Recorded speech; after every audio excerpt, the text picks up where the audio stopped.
जन्म के समय दुख होता है, जन्म दुखम जारा दुखम जाया दुखम पुनः पुनः, बार बार दुख होता है। जब इस संसार में आता है छोटा सा रहता है, माता के गर्भ में तो औंधा लटका रहता है, वहां तो दुख होता ही है। माँ सोच रही है बच्चा खेल रहा है, इधर से मिर्ची खाती है, तीखा तीखा खाती है अपने मुख के स्वाद के लिए। जब वो कच्चा मांस में पड़ता है ना, गर्भ में कच्चा मांस के स्वरूप में रहता है बालक जो है, तो उनको जलन होता है, वो तिलमिला उठता है, वो बालक जो है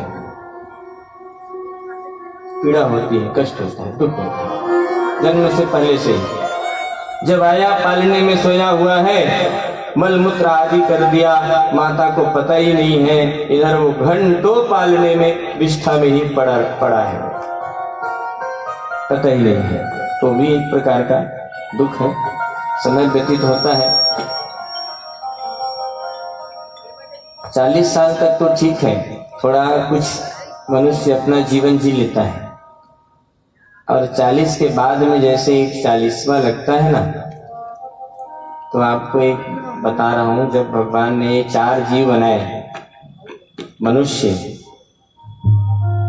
है ना, फिर बैल, फिर कुत्ता, फिर उल्लू, ये 4 जीव बनाए। जब पहले तो बैल से पूछा गया, बैल आके खड़ा हुआ, कहे महाराज एक बात बताइए कि मेरा काम क्या होगा? तो तुम्हारा काम इस संसार में तुम बस बोझा ढोगे। कहे ठीक महाराज। मेरा उम्र क्या होगा? तो कहे 40 बरस। अच्छी बात है, 40 बरस। महाराज एक काम करिए, पूरा जीवन मुझको जब बोझ ढोना है तो मेरा उम्र कुछ कम कर दीजिए। तो कहे काम करो, ठीक है 20 बरस तुम्हारा, एक लाइन में लगे रहो, कोई अगर होगा तो ले लेगा, लाइन में रहो। दूसरे में फिर कुत्ता आया, कहे महाराज मेरा क्या काम होगा? तो कहे तुम्हारा काम रखवाली करना भैया, जूठा उठा मिल जाए तो थोड़ा खा लेना और पड़े रहना। उम्र 40 बरस। कहे महाराज ज्यादा है, कम कर दो। कहे रुको अभी। फिर आया उल्लू, तो उल्लू को बोले तुम्हारी तो बड़ी दुर्दशा होने वाली है, तुमको देख करके लोग अपशगुन मानेंगे। तो कहे महाराज मेरा भी उम्र कम कर दो, सबका 40-40 बरस, तो कहे मेरा भी कम कर दो। अब आया भैया पारी मनुष्य का। मनुष्य को कहने लगे कि तुम तो राजा रहोगे संसार में, इन सब पर राज करोगे तुम। तो कहे महाराज मेरा क्या उम्र है? तो 40 बरस। तो कहे कुछ कम नहीं है महाराज, थोड़ा बढ़ा दो। तो बोले एक काम करो, 20-20 साल इनका ले लो तुम। तो 20 साल बैल का दे दिए, 20 साल कुत्ते का दे दिए और 20 साल उल्लू का दे दिए। चलो 20 दिया 60, 40, 100। तो 40 बरस तक मनुष्य जो है अपना जीवन जीता है मनुष्य का, और 40 से जैसे एक 40वां लगा तो बैल का उम्र प्रारंभ हो जाता है ना। उम्र हो गई 40, मुंह में लगाए 45, उम्र हो गए 60, बुद्धि हो गए नाश, है ना। उम्र हो गई 80, नहीं निकले पारा बस्ती। उम्र हो गए 100, तो निकल गए तो 100। ऐसे कही थे सियान मना। तो 40 बरस से एक 40वां जब लगता है तो वो बैल का उम्र प्रारंभ हो जाता है। बेटा बहू आए, बोले ससुर जी कहाँ जा रहे हो? बहू बोले कहाँ जा रहे हो? कमरधा जा रहे हो? हाँ कमरधा जा रहा हूँ। एक काम करना ना ससुर जी, वहां से ना चावल ले आना, थोड़ा सा 1 बोरी चावल लाना है। कहे हाँ ठीक है ले आऊंगा। तो कुछ पैसा दे दो, वहां से रिक्शा में, ई रिक्शा में डाल के बस स्टैंड तक ले जाऊंगा। बोले अरे उसकी क्या आवश्यकता है, यहाँ देखे वो ऐसे ही तंगई पड़ी है। बोले महंगाई का जमाना है। पिताजी बोल इसमें लाद के ले आना ना।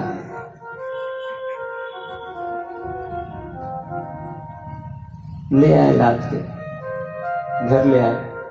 घर में जैसे ही वो थक हार के आया है, रखा, दौड़े दौड़े उसका नाती आ गया। कहे दादाजी दादाजी एक काम करो ना, आप ना बैल बनो ना, मैं आपके पीठ पे बैठूंगा। एक गिलास पानी पूछने वाला कोई नहीं है महाराज। वो कह रहा है बैल बनो, मैं आपकी पीठ में बैठूंगा। तो वो बैल बन करके वो पीठ में बिठा के उसको घुमा रहा है ना, जीवन बैल का। जैसे ही 40 बरस पूर्ण होते हैं, 60 बरस लगते हैं, 60 से 61वां हुआ कि भैया कुत्ते का जीवन जो है प्रारंभ हो जाता है। वो रूम को खाली करो और बाहर बरामदे में तुम्हारे लिए लग गया पलंग, बस आते जाते कोई आ रहा है कोई जा रहा है उसको देखो। किसी चीज के लिए मना करे तो कोई सुनने वाला नहीं है, बोले भौंकते रहो तुम, कोई मतलब नहीं है, बस घर का रखवाली करो और भौंकते रहो। कुछ जूठा बच जाए तो ला के दे देते हैं, खाओ और पड़े रहो। ये जीवन जीना पड़ता है। उसका भी भोग लिए कैसे भी करके। तो आजकल तो 80 से पार बहुत कम होते हैं, लेकिन 80 के बाद की और बड़ी दुर्दशा हो जाती है महाराज। यही होता है अंत काले महादुखम। 80 के बाद में अब सगुन मानने लगते हैं, कहीं इसको कब कब भगवान ले जाए, कब कब ले जाए। बहू बेटा सब तैयार होकर सिनेमा देखने जा रहे हैं, उसी बीच अगर एक बार ही पूछ दे कहाँ जा रहे हो, तो बोले ये जब देखो तब ये बुढ़ऊ टोकता ही रहता है, इसका कहाँ कहाँ मुख देख लिए, अब तो आज का दिन बिल्कुल हमारा खराब जाएगा। हो गया ना उल्लू का जीवन प्रारंभ। और अंत काले महादुखम, अंतिम का जब समय आता है तो महादुख होता है। मानस भी कहती है जन्म मरत महादुख हुई, जन्म और मरण के समय मनुष्यों को महादुख होता है। गरुड़ पुराण कहती है कि 10,000 बिच्छू का डंक लगता है जब मनुष्य के प्राण निकलते हैं। एक बिच्छू काटे तो कितनी पीड़ा होती है, 10,000 बिच्छू का डंक का जितना दर्द होता है, ये प्राण जब इस देह को छोड़ करके निकलता है तो कितनी पीड़ा होती है। इसीलिए तो संत महात्मा लगे रहते हैं, पुनरपि जननम पुनरपि मरणम, ये जन्म और मरण के चक्कर से महाराज हमको मुक्त करो। गजेंद्र जब समझ गया कि एक संसार मुझको काम आने वाला नहीं है, जब ये संसार से विरक्ति होती है, तभी जाकर के मनुष्य जो है प्रभु के शरण में आता है। ये दुनिया में मन लगा रहेगा ना तो ठाकुर के चरणों में मन लगना कठिन होता है। और एक बात और, जब दुख होता है तब लोग प्रभु को याद करते हैं। दुख में सुमिरन सब करे, सुख में करे ना कोई। इसीलिए माता कुंती जो है भगवान कृष्ण को कही कि पुत्र मुझको तुम दुख का वरदान दो। भगवान गोविंद ने कहा बुआ तुमको दुख ही तो मिला है पूरे जीवन दुख भोगने के बाद आज तुम फिर कह रही हो कि मुझको दुख मिले। तो कहे हाँ कन्हैया बेटा मुझको दुख दो, क्योंकि जब जब मुझको जीवन में दुख मिला है तो तुम आए हो मुझको दर्शन देने के लिए और मेरी रक्षा करने के लिए। इसलिए मुझको दुख दो ताकि मैं उस दुख में तुम्हारा याद करूं, है ना। हम लोग चिल्लाते रहते हैं दया करो प्रभु दया करो प्रभु दया करो। अरे दया का उल्टा तो करके देखो क्या होता है। दया का उल्टा, दया को शब्द को उल्टा कर दो तो दया का उल्टा होता है याद। हम जब प्रभु को याद करते हैं तब वो हमको क्या, हमारे पर क्या करते हैं, दया करते हैं। गजेंद्र जो है समझ गया कि अब कोई नहीं आने वाला महाराज, तो हाथ जोड़कर एक पुष्प था कमल का, उसको लेकर के प्रभु की स्तुति करने लगा कि हे प्रभु मेरी आप रक्षा करो। सभी देवताओं की स्तुति करी महाराज, लेकिन कोई नहीं आए। अंतिम में फिर उन्होंने गोविंद को पुकारा है, कहे कि हे गोविंद अब आप हमारी रक्षा करो। ये संसार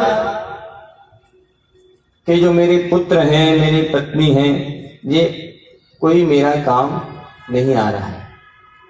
और प्रभु तभी आते हैं ना जब हम सारा अभिमान छोड़ देते हैं। देखो माता द्रौपदी का जब चीरहरण हुआ तो उनको पहले ये था कि अरे मेरे 5 पति हैं, वो 5 पति के ऊपर विश्वास था उनको पहले, भगवान नहीं आए, 5 पति के ऊपर विश्वास था। अरे उनके रहते कोई मुझको स्पर्श तो करके देखे, ये था। उन्होंने जब उनको हार गए तो बोले पितामह बैठे हुए हैं सभा में, उनके रहते भला ये कौरवों की क्या मजाल जो मुझको स्पर्श भी करे। उन्होंने जब सर झुका दिया तो उनको स्वयं के ऊपर अभिमान था उस समय। अरे मैं स्वयं एक क्षत्राणी हूं, मुझको कोई स्पर्श नहीं कर सकता, स्वयं के ऊपर अभिमान था। और जब दुशासन जो है केस पकड़ करके माता द्रौपदी को सभा में लाने लगा तो उनको वो साड़ी के ऊपर अभिमान था महाराज। वो साड़ी पकड़ी हुई थी, ये साड़ी जो है मेरी रक्षा करेगा। और अंतिम समय में वो साड़ी को छोड़ करके दोनों हाथ उठा करके प्रभु को पुकारी, बिन काज आज महाराज लाज गयो मेरी, दुख हरहु द्वारिका नाथ शरण में तेरी, दुख हरहु द्वारिका नाथ शरण में तेरी। साड़ी के ऊपर भी अभिमान छोड़ करके दोनों हाथ उठा करके उन्होंने भगवान को पुकारा। तुरंत आए प्रभु जी और आकर के साड़ियों का पूरा ढेर लगा दिए। 1100 साड़ी दुशासन खींचते खींचते थक गया। 1100 साड़ी था महाराज। एक बार नारद जी जो है भगवान कृष्ण को कहने लगे, कन्हैया एक बात बताओ, सुभद्रा तुम्हारी सगी बहन है और द्रौपदी तुम्हारी मुंह बोली बहन है, परंतु तुम सुभद्रा के प्रति कम स्नेह रखते हो और द्रौपदी के प्रति ज्यादा स्नेह, ऐसा क्यों? तो न कहे नारद जी, आपको समय जब आएगा तो आपको पता लग जाएगा। तो शिशुपाल का जब उन्होंने वध किया तो चक्र सुदर्शन से थोड़ा सा उंगली उनका कट गया, हल्का सा रक्त बहने लगा। बोले नारद जी काम करो, जाओ जाओ और सुभद्रा को बोलना कि कुछ कपड़ा जो है बांधने के लिए। तो दौड़े दौड़े गए, सुभद्रा को बोले क्यों, थोड़ा सा कन्हैया का उंगली कट गया है, कुछ कपड़ा चाहिए। तो वो ढूंढ रही महाराज, ढूंढ रही है। नारद जी बोले ऐसे में तो समय हो जाएगा, काफी रक्त बह जाएगा। छोड़ करके सीधे कहाँ गए? द्रौपदी के पास।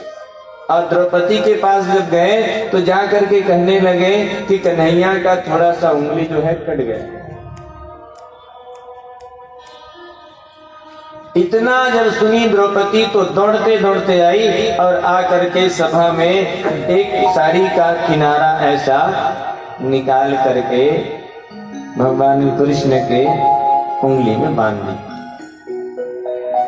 कहे नारद जी, ये कपड़े को ना तुम ले जाओ और इसको गिनना कि इसमें कितने धागे हैं, इसको गिनना तुम ले जाओ और गिन के बताना।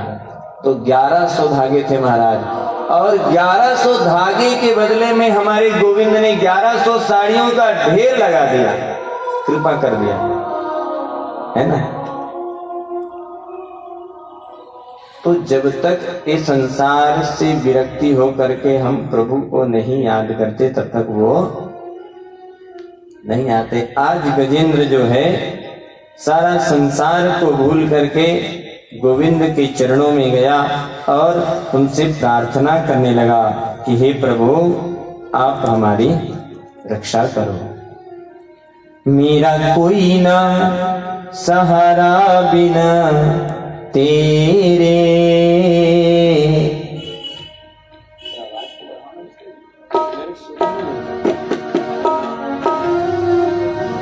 मेरा कोई ना सहारा बिन तेरे, नंदलाल संवरिया मेरे। हे प्रभु मेरा अब कोई सहारा इस संसार में नहीं है, आपके अलावा कोई सहारा नहीं। स्तुति करने लगा, नारायणं नमस्कृत्य नरं चैव नरोत्तमं देवीं सरस्वतीं व्यासं ततो जयमुदीरयेत्। ओम नमो भगवते तस्मै यत एतच्चिदात्मकं पुरुषायादिबीजाय परेशायाभिधीमहि।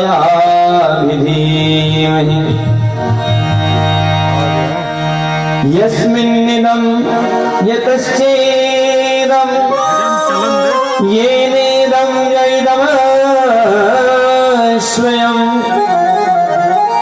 यो अस्मात् परस्माश्च परस्तं प्रपद्ये स्वयं।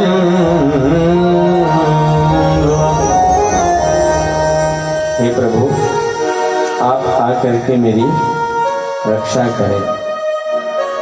ये संसार को छोड़ करके चला गया, रोती हुई